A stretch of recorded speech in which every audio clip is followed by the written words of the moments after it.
संविधान दिवस की संपूर्ण देशवासियों को, प्रदेशवासियों को बहुत बहुत बधाई। हमारे संविधान को अंगीकार किए 75 वर्ष पूर्ण हुए हैं। हमारे संविधान का ये अमृत काल चल रहा है। हम ऐसे संविधान को लेकर चले हैं जिसमें देश के प्रत्येक जाति, वर्ग, संप्रदाय, हर व्यक्ति के विकास के लिए अपार संभावनाएं हैं। हमें गर्व है डॉक्टर भीमराव अंबेडकर जी पर, जो इस संविधान के शिल्पी रहे। आज हम उनको कोटि कोटि नमन करते हैं, श्रद्धापूर्वक उनको स्मरण करते हैं।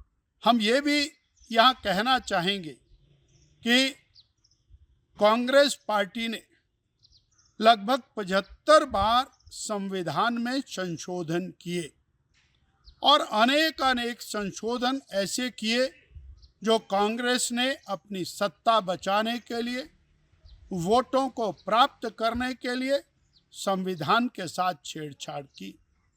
हमें याद है 1975 का 25 जून, जब अपनी गद्दी को बचाने के लिए श्रीमती इंदिरा गांधी जी ने देश में इमरजेंसी लगाई और लोकतंत्र का गला घोंटते हुए लाखों लोगों को जेल की काल कोठरी के पीछे डाल दिया।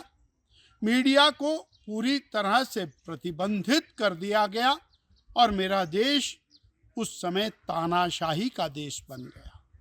उस समय भी, उससे पहले भी अनेक परिवर्तन हमारे संविधान में श्री नेहरू जी द्वारा, श्रीमती इंदिरा गांधी जी द्वारा किए गए और उनके परिणाम स्वरूप बहुत सारे ऐसे काम हुए। उदाहरण के लिए धारा 370 लगाकर कश्मीर को एक अलग दर्जा देना, 35A लगाकर जम्मू कश्मीर को अलग से दर्जा देना देश की एकता और अखंडता के ऊपर कुठाराघात था। विगत 10-12 वर्षों में श्री नरेंद्र भाई मोदी जी के नेतृत्व में जो परिवर्तन संविधान के अंदर किए, वो राष्ट्र हित में, देश हित में किए, ना कि परिवार हित में और पार्टी हित में किए। धारा 370 का हटाना, 35A का हटाना और 3 तलाक जैसी कुरीति को समाप्त करना, ताकि करोड़ों करोड़ों बहनों को उनका अधिकार मिल सके। यूनिफॉर्म सिविल कोड, जिसके पूरी तरह से डॉक्टर भीमराव अंबेडकर जी पैरोकार थे, और उसको पारित करना, ऐसे परिवर्तन देश हित में हैं।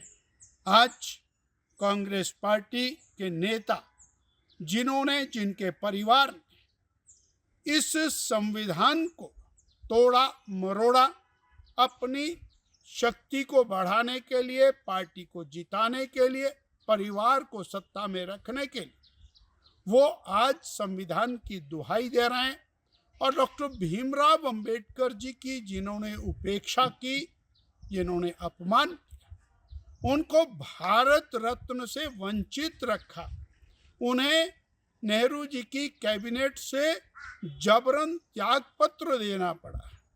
ऐसे भीमराव अंबेडकर जी को चुनाव में हराने के लिए पूरी तरह कांग्रेस पार्टी ने ताकत लगाई।